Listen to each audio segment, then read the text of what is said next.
Hey, what's up, nerds? Today, we're going to take a haunted house movie, we're going to take a slasher movie, and we're going to take a creature feature, and we're going to smash them together and get the greatest outer space horror movie of all time.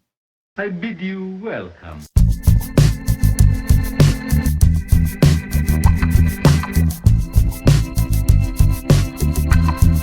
Before Alien, horror monsters tended to fit into neat, familiar categories.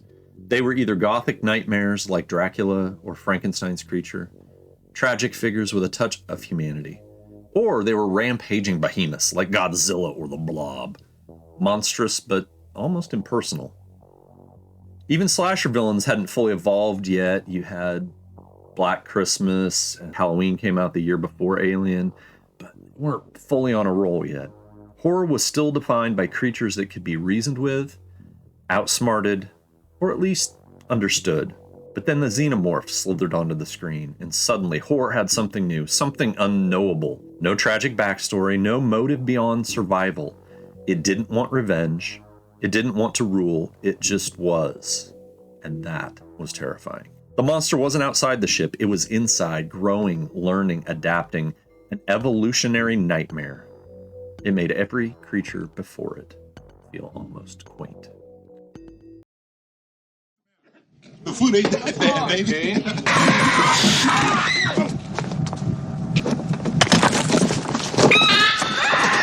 Oh, God!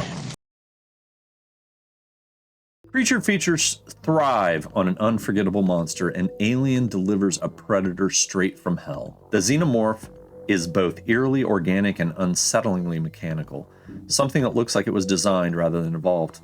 Because it was. H.R. Geiger's Nightmare Fuel takes the best elements of insects, deep sea horrors, and human anatomy and warps them into something entirely new.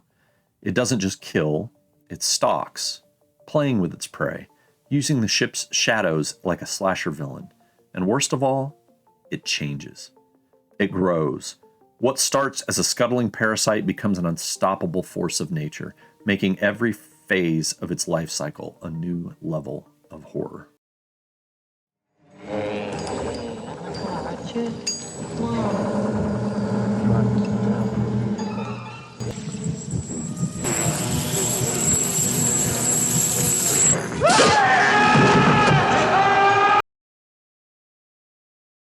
A haunted house needs atmosphere, and the Nostromo is dripping with it.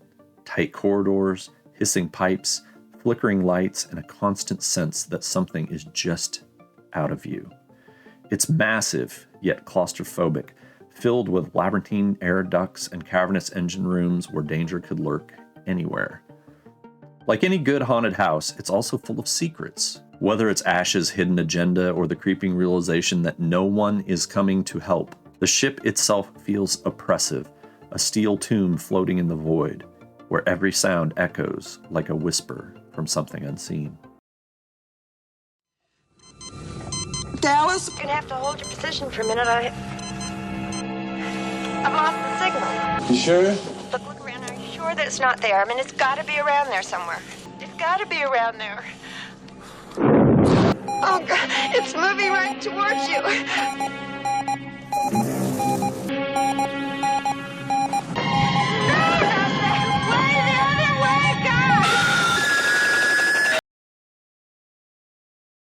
Classic creature features play on the fear of something unnatural invading our world, while haunted house stories thrive on things we weren't meant to understand. Alien blends both. This thing doesn't just kill, it defies explanation.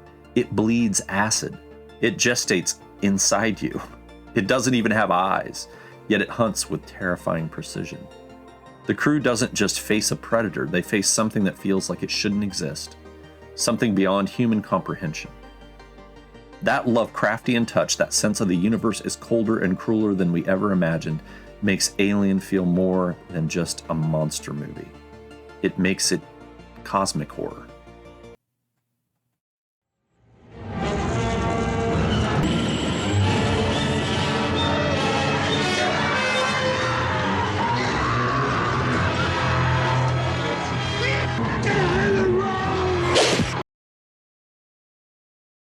In a haunted house film, the victims don't just die, they get picked off one by one, trapped in the environment that won't let them leave. The Nostromo's crew might as well be a group of unfortunate souls spending the night in a cursed manor.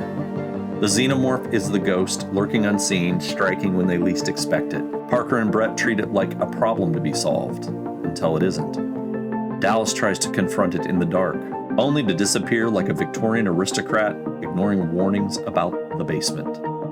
Don't go in the basement. And Ripley, she's the final survivor, the one who sees the full horror of what they were up against.